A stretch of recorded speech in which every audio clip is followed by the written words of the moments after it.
خیال تھا کہ لائرز موومنٹ جو ہے اس کے نتیجے میں پاکستان میں جو قانون کی بالادستی کا جو تصور ہے، یہ تصور جو ہے یہ مضبوط ہوگا، لیکن یہ تصور جو ہے یہ مضبوط نہیں ہوا۔ یہ میں بڑی بدقسمتی سے یہ بات کروں گا، جو فروٹ ہے نا، جو پھل ہے اس اسٹرگل کا، وہ نہیں ملا،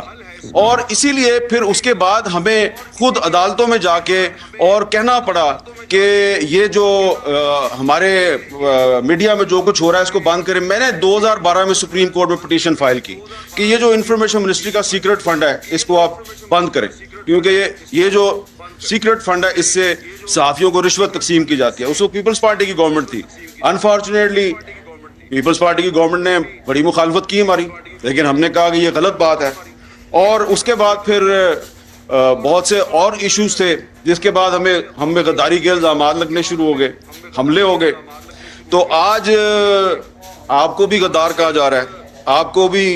غداری کے مقدمات میں ملوث کرنے کی دھمکیاں دی جا رہی ہیں۔ تو ہم نے تو بھائی ہمیشہ سے یہ جو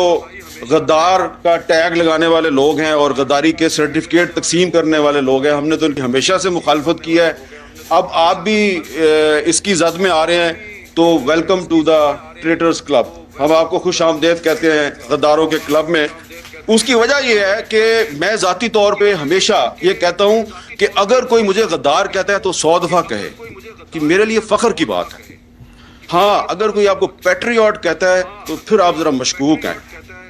کیونکہ پھر پیپلز پارٹی پیٹریوٹ بنی تھی نا، پتہ ہے نا آپ کو۔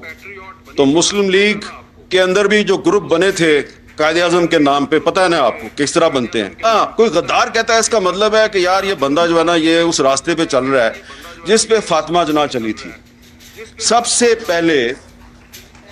اس ملک میں مادر ملت محترمہ فاطمہ جناح کو جنرل ایوب خان نے کہا یہ انڈین ایجنٹ ہے، اور کہا کہ یہ غدار ہے۔ اس لیے آج کے پاکستان میں جب کسی سیاستدان کو غدار کہا جاتا ہے تو میں سمجھتا ہوں کہ اسے اس پہ اعتراض نہیں کرنا چاہیے، خوشی کے ساتھ کہیں کہ ہاں میں غدار ہوں، آؤ مجھے گرفتار کرو، آؤ میرے پہ مقدمہ چلاؤ۔ لیکن اگر کوئی فوجی ڈکٹیٹر جو ہے اس پہ آرٹیکل 6 کو ایبروگیٹ کرنے کا الزام ہے تو اس پہ مقدمہ ضرور چلنا چاہیے، اس کو کنوکٹ کیا گیا تو اس کو سزا بھی ملنی چاہیے۔ گورنمنٹ کو فوجی ڈکٹیٹروں کے راستے پہ بالکل بھی نہیں چلنا چاہیے۔ یہ میں آپ کو اس لیے بتا رہا ہوں کہ کوئی بھی پولیٹیکل پارٹی ہو، پیپلز پارٹی ہو، مسلم لیگ نون ہو یا تحریک انصاف ہو، یہ پی ایف یو جے جو ہے یہ ہر حکومت کے دور میں جب بھی کوئی پابندی لگتی ہے تو یا تو ہمیں سڑکوں پہ آنا پڑتا ہے یا ہمیں عدالتوں میں جانا پڑتا ہے۔ یہ آپ کی مساق صحافت کے لیے بہت ضروری ہے۔ اس پہ جو تمام پولیٹیکل پارٹیز ہیں ان کو رول پلے کرنا چاہیے، اپنے